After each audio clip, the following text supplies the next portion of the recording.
My dear friend, कैसे हैं? आशा करता हूँ आप सब लोग बढ़िया होंगे और अच्छे से स्टडी कर रहे होंगे दोस्तों। तो आज की इस वीडियो में हम क्या डिस्कस करने वाले हैं, आपका भाई क्या बताने वाला है, तो मैं बताने वाला हूँ पाचन तंत्र यानी डाइजेस्टिव सिस्टम क्या होता है, कैसे काम करता है, किन किन अंगों से मिलकर बना है, पूरा प्रोसेस समझेंगे बोर्ड पर चल के। ठीक है, कोई दिक्कत नहीं होगी। मैंने आपके लिए बहुत बढ़िया बनाकर रखा है इमेज के द्वारा, ताकि आप अच्छे से समझ सको दोस्तों। ठीक है, तो सारा प्रोसेस समझाऊंगा अच्छे तरीके से। अगर आपने इस वीडियो को देख लिया तो कुछ प्रॉब्लम नहीं होगा, डाउट आपके सारे क्लियर हो जाएंगे। ठीक है, चलते हैं अपने बोर्ड पर और अच्छे तरीके से आपको एक्सप्लेन करके बताते हैं कि डाइजेस्टिव सिस्टम होता क्या है। हेलो मेरे प्यारे दोस्तों, कैसे हैं? आशा करता हूँ अच्छे होंगे दोस्तों। पहले हम पढ़ते हैं पाचन तंत्र यानी डाइजेस्टिव सिस्टम।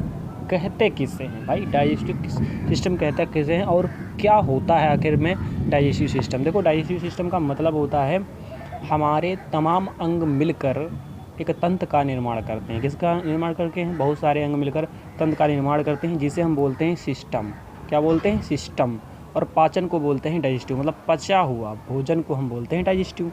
दोनों को मिलाकर बोलते हैं हम हैं डाइजेस्टिव सिस्टम यानी पाचन तंत्र। यानी तंत्रों के द्वारा बहुत सारे अंगों से मिलकर तंत्र हमारे बनते हैं। उन्हें बहुत सारे अंग मिलते हैं तब हमारा तंत्र बनता है, इसे ही हम बोलते हैं सिस्टम।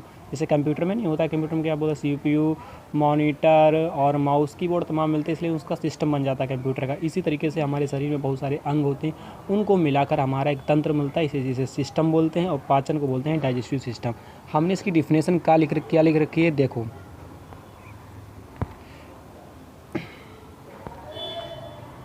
हमने लिख रखी है इसकी डिफिनेशन, हमने लिख रखा है कई तंत्र मिलकर भोजन को पचाने का पाचन तंत्र कहलाता है। क्या कहलाता है? मतलब बहुत सारे अंग मिलकर भोजन को पचाते हैं, उसे हम पाचन तंत्र कहते हैं। ठीक है, इतना आपको समझ में आ गया। चलिए अब हम अगले चलते हैं अपना टॉपिक पे। अगला टॉपिक हमारा क्या है भाई? अगला टॉपिक है पाचन। मतलब पाचन क्या है? पाचन क्या है समझना पड़ेगा ना। पाचन क्या है? पाचन क्या है पहले समझो। मैं डिफिनेशन पढ़ता हूँ फिर उसको समझाता हूँ। जटिल पदार्थों को सरल पदार्थों में तोड़ना ही पाचन कहलाता है। मतलब कहने का मतलब, जैसे हमने रोटी खाई, रोटी क्या हो? रोटी चावल कुछ भी अन्य पदार्थ खाओ, वो सारे क्या होते हैं? जटिल पदार्थ होते हैं। और दांतों की सहायता से, दांतों की मदद से और भी तमाम अंगों से मिलाकर क्या करता है? पदार्थों को छोटा छोटा टुकड़ों में काट पीट कर खाते हैं। तो उसको हम जटिल पदार्थ, रोटी मतलब जटिल है, खाया। अब डायरेक्ट सीधी रोटी तो नहीं खा सकते हो, उसको क्या करोगे? काटोगे, दांतों की सहायता से चबाओगे। ठीक है, इनको बारे में हम डिटेल से वीडियो लाएंगे कि दांत कितने प्रकार के, कैसे काम करते हैं, सब बताएंगे। पहले भी पाचन के बारे में समझते हैं। ठीक है, तो क्या करते हैं? दांतों की सहायता से हम रोटियों को तोड़ते हैं, पीसते हैं, तो क्या होता है? वो सरल पदार्थों में टूट जाता है। वही कह रहा है कि जटिल पदार्थों को सरल पदार्थों में तोड़ना ही पाचन कहलाता है। यह क्रिया जो होती है, या फिजिकल एवं केमिकल दोनों होता है। ये जो दो क्रिया होती है, हम जब करते हैं जटिल पदार्थों को सरल पदार्थों में तोड़ने की जो क्रिया होती है, वो फिजिकल एवं केमिकल कहलाता है। आप कहोगे गुरुजी या भैया जो भी बोलो कि फिजिकल क्या होता है, केमिकल क्या होता है? भैया फिजिकल हम उसे कहते हैं कि जैसे हमने कोई चीज़ खाई, मान लीजिए हमने रोटी खाई, रोटी को तोड़ने की, जैसे खाने को हम कहेंगे फिजिकल, और उसमें जो लार मिलती है उसको हम बोलते हैं केमिकल। तो आप समझ गए फिजिकल किसे कहते हैं। फिजिकल जैसे हम कोई चीज़ खाई और उसमें मतलब रोटी जैसे हमने खाई, उसमें क्या जब तोड़ोगे तो उसमें लार मिलेगी, तो उसको हम बोलते हैं केमिकल। अच्छे तरीके से समझ गए होंगे केमिकल क्या होता है और फिजिकल क्या होता है। तो क्या होता है? ये पाचन का मुख्य कार्य करते हैं। मुख्य मतलब मुख्य होता है। आप समझते हैं आगे क्या है भाई? अब ये भी जानना होता है कि भाई पाचन होता किन किन चीज़ों का भाई। अब ऐसे थोड़ी ना कंकड़ पत्थर खा लिए तो उसका भी पाचन होना शुरू हो गया, ऐसा नहीं होता है। पाचन होता है, एक गाइडलाइन होती है। जैसे कि पाचन कार्बोहाइड्रेट और प्रोटीन, फैट यानी वसा का क्या होता है? पाचन होता है। क्या होता है? पाचन होता है। जल, विटामिन, खनिज नहीं, इनका मतलब है, नहीं का मतलब विटामिन और जल और खनिज का क्या होता है? पाचन नहीं होता हमारे पेट में। ठीक है, कहने का मतलब हमारे शरीर में पाचन नहीं होता है। समझे भैया? पाचन नहीं होता है।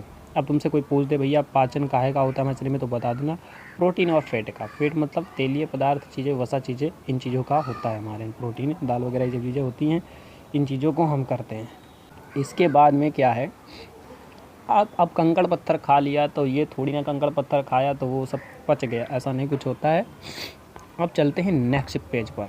नेक्स्ट पेज क्या है भाई, अब हमारी देखो ध्यान से समझना, बहुत ही ईजी तरीके से समझा रहा हूँ, कोई समझ। ये जो लंबी लंबी लंबी लंबी नली दिख रही है, इसी को बोलते हैं आहार नल। लंबी लंबी नली जो है अग्नाशय तक की जुड़ी है, इसको बोलते हैं हम आहार नल। तो इस आहार नल की लंबाई कितनी होती है, तो भैया 32 फीट 9 या 10 mm आहार नल का पहला भाग होता है। आहार नल का पहला भाग कौन होता है, तो क्या होता है भैया, आहार नल। जिसके द्वारा भोजन खाया गया उसी को तो आहार नल कहेंगे। अब देखो पहला भाग मुख गुहा। मुख गुहा से हमारा क्या होता है, पाचन शुरू हो जाता है। मुख गुहा में क्या क्या चीज़ें होती हैं भाई, दांत होता है, जीवा होती है, 3 जोड़ी लार ग्रंथियाँ होती हैं हमारे जो जीभ में, दांत के अंदर, जो मुंह के अंदर लार होती हैं। कितने प्रकार की लार ग्रंथियाँ होती, 3 प्रकार की लार ग्रंथियाँ होती है। अब तुमसे कोई पूछे पाचन कहाँ से शुरू होता है, तो भैया जीवा, ये जीवा दिख रहा है, मुंह से भैया हम खाते हैं, वहीं से खाते खाते खाते खाते मुंह से चबाया, दांतों की सहायता से जीवा से लेकर गए, और ये कहाँ आ गई, आहार नल। कहाँ आ गई, आहार नल या ग्रासिका, आहार नल, ठीक है। तो ये अब कौन कौन सी ग्रंथि हैं ये समझ लेते हैं। 3 जोड़ी लार ग्रंथि, वो है पैरोटिड, सांप में जहर का काम करता है। फिर होता है सबलिंगुअल और सबमेंडिबुलर, ये 3 होती। जो पैरोटिड होता है वो सांप के तरीके में जहर जैसा काम करता है, जैसे हमारे मुंह में लहर है, लार है, वो काय का काम करता है, कीटाणुओं को मारने का काम करता है, जीवाणु मारने का काम करता है। तो इसी तरीके से ये जो पैरोटिड होता है वो सांप में जहर का काम करता है, काटता ना है सांप, तो इसी तरीके से हमारे में यही जहर छोड़ता है। अब चलते हैं नेक्स्ट पेज में और अच्छी तरीके से और एक्सप्लेन करते हैं। चलिए, अब ऐसे कोई बोलता है कि भैया मनुष्य जो होता है उसकी प्रतिदिन लार समझते हो किसे कहते हैं। अरे भैया सोते हो गए, यानी मान लो कोई चीज़ खाने का मन हो गया, तो मन हो जाता है, उसको क्या करते हो, लालच आ जाएगी, ये मिल जाए चीज़। तो जैसे खटाई खाते तो आपके मुंह में लार आ जाती है, तो वो पानी जैसा, उसी को लार बोलते। अब ये लार एक दिन में कितनी बनते हैं ये तो पता होना चाहिए ना। तो हमने बोला कि मनुष्य में 1 लीटर या 2 लीटर लार प्रतिदिन, सॉरी ये थोड़ा गलत टाइप हो गया है, यहाँ पे 1.5 लीटर होगा भैया। क्या होगा, 1.5 लीटर, समझे। मनुष्य में 1.5 लीटर लार प्रतिदिन बनता है। 1.5 लीटर मतलब 1/2 लार प्रतिदिन बनता है। लार में भैया 4 प्रकार के एंजाइम पाए जाते हैं। अब हमारी लार है, जो लार नहीं पानी तरीके, उसमें भी 4 प्रकार के एंजाइम पाए जाते हैं। चलिए हम उन लारों के नाम जानते हैं, फिर उनके कार्य जानते हैं, क्या किसका क्या काम है, ठीक है। तो आओ, तो आ गया हमारा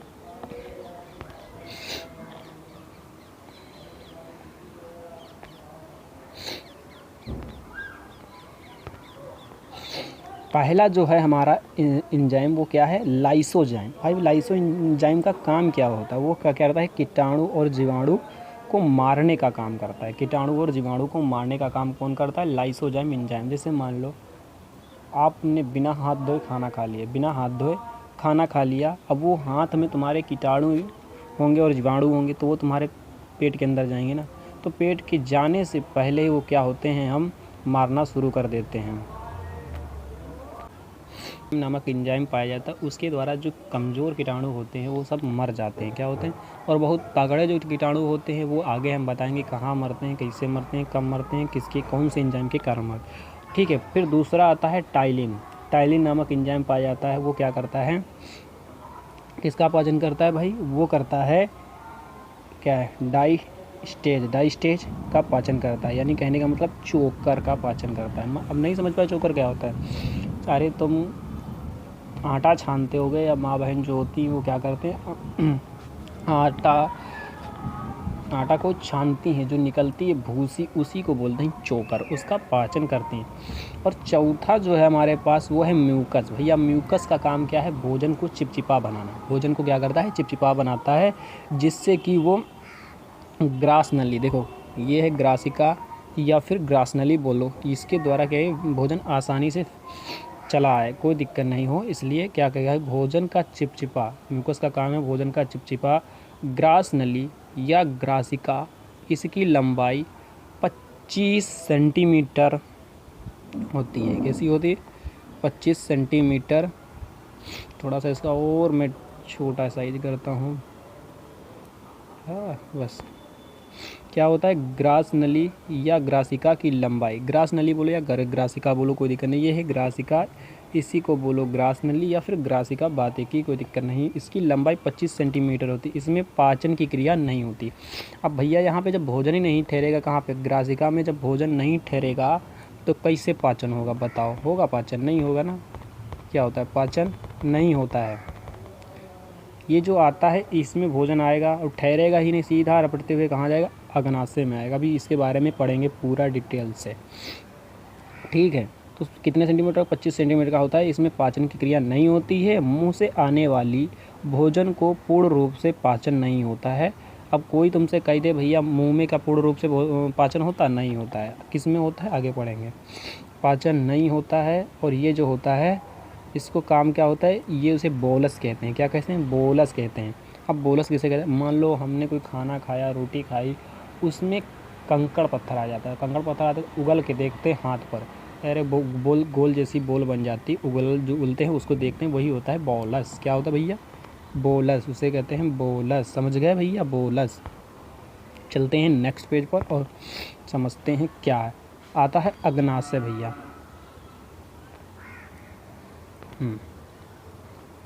अग्नाशय क्या है भाई? अग्नाशय, अग्नाशय, सॉरी अमाशय, गलती से बोल रहा हूँ अग्नाशय, अमाशय। अमाशय को भैया पेट बोलते हैं, जिसे स्टमक बोलते हैं, स्टमक। अमाशय में भोजन को 4 घंटे तक रखता है, ठीक है। अमाशय के 3 भाग होते हैं। कौन कौन से होते हैं? वो कार्डियक, फंडिक, पाइलोरिक। इनके बारे में हम अच्छे से पढ़ेंगे। पाइलोरिक क्या होता है, फंडिक क्या होता है, सब पढ़ेंगे, ठीक है।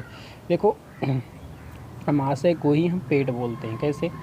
अब ये जो ऊपर होता है उदर, उसको नहीं बोलते, उदर के नीचे वाले को भैया हम पेट बोलते हैं अमाशय। जैसे गणेश जी का नहीं होता लंबोदर, पेट उदर है, उदर उनका क्या होता है? आगे निकला हुआ, जिसके कारण क्या होता है? वो दिखाई पड़ता है। आप समझ चुके हैं। चलते हैं आगे पेज पर। आगे पेज है भैया कार्डियक क्या होता है? सॉरी, कार्डियक क्या होता है? मतलब ये कार्डियक, ये पहला भाग होता है अमाशय का ऊपरी वाला भाग। यह अमाशय का ऊपरी भाग होता है। इसमें HCl होता है, मतलब हाइड्रोक्लोरिक अम्ल होता है, जो कीटाणुओं को क्या करता है? कीटाणुनाशी होता है। अब हमने बताया था ना, जो लार में कुछ छोटे छोटे गढ़ होते हैं जो कम कमज़ोर होते हैं, जो ज़्यादा ताकतवर कीटाणु नहीं होते, वो वहीं मर जाते हैं उसी लाइव में। कौन से लाइव में? लाइसोजाइम में।